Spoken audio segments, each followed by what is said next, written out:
So yun no guys, minsan pinang-araw-araw ko rin tong Z900 natin. So ganito ang itsura niya kapag dumaan ka sa mga ganitong schools. Siyempre mabagal ka lang. Nataas ng 98 degrees yung ating init no. Gano'ng kainit yan? Mainit siya pero hindi mo ramdam dito sa leg mo kasi mataas yung leg ng Z900. Yan mapapansin mo. Unlike doon sa ibang motor. Gano'ng kainit yan 98 degrees? Mainit yan guys kasi ang ADV single cylinder tapos maliit. ADB ano lang, maglalaro sa 30 lang, 30 to 40 degrees yung daily ano niya, idle temperature. So ayan, ganito ang itsura niya sa traffic. So manageable naman, pwede kang gumanyan ganyan. Pero syempre careful kasi maraming estudyante, lalo na yung mga biglang tumatawid no. So itong iba nagpa-park pa dito, wala na.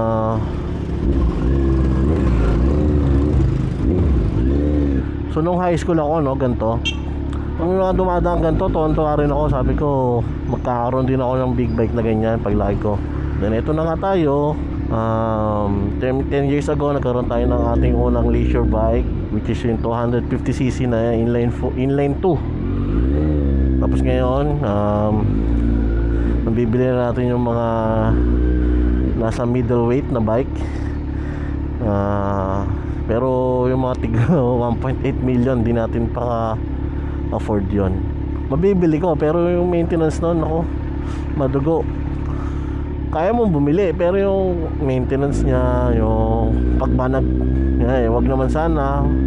Pag manag-slide ka gamit yon, kaya mo ba? Hindi ka ba problema? Diba? Medyo mabigat yun eh. Pag nasira mo yung ganong motor, expect mo times 2 sana yung budget mo. Kung 1.8 dapat at least meron kang 3 million sa bank na pang motor lang. Kung buy and sell pure buy and sell ka, okay lang. Pero kung pang use kagaya ko, bibili ako para ibigay pang gamit ko, binebenta ko pag sawa na.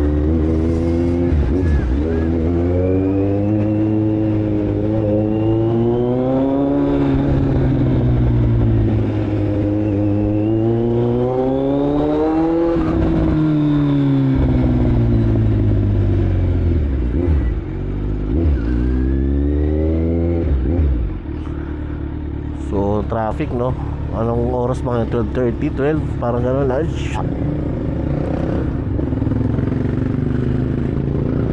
Expect mo na daming e-bike dito sa Cavite no, naghanap ang e-bike.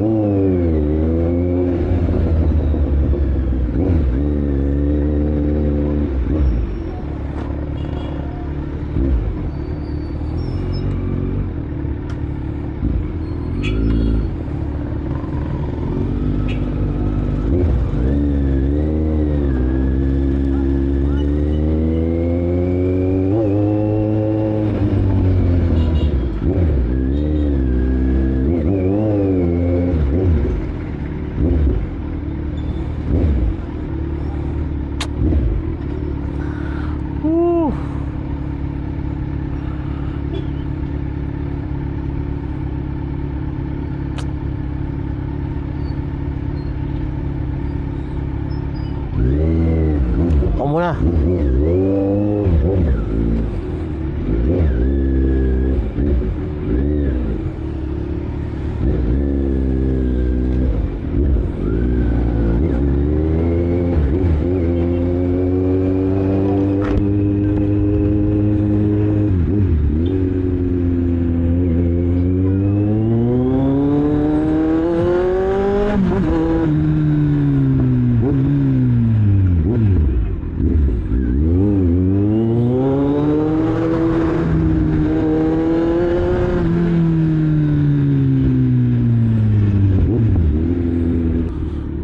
Sobra ingay ng AC Project no.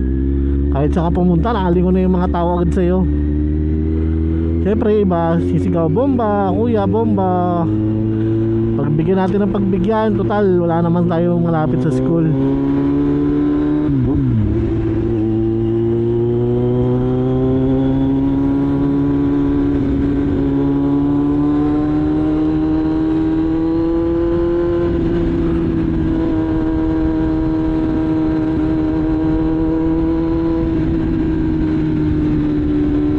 Buti na lang no, bagong asfalto yung kalsada dito, maganda pa daanan.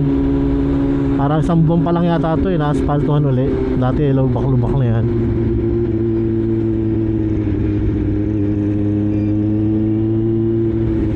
Forma nung Honda Civic, kulay green, apple green. Pogi.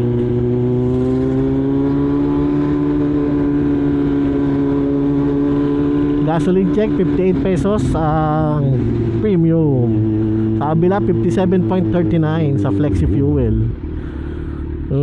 Medyo malayo na dito sa amin no, nasa 63 pa.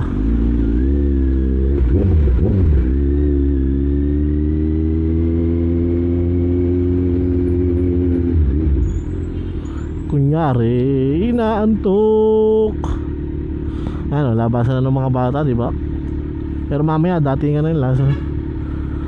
Dadating na talaga yung mga yan.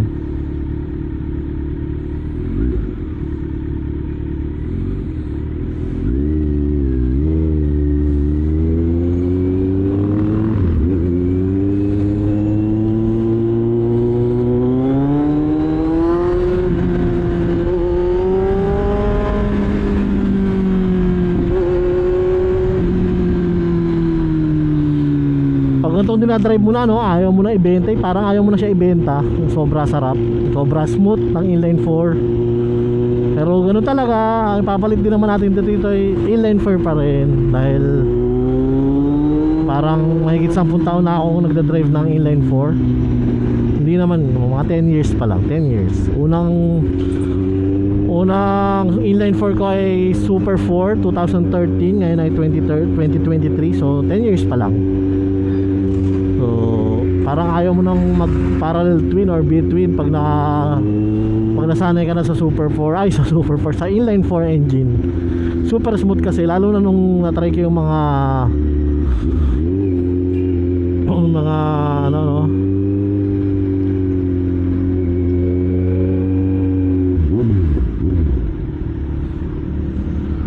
So yun, thank you guys for watching. Have a nice day.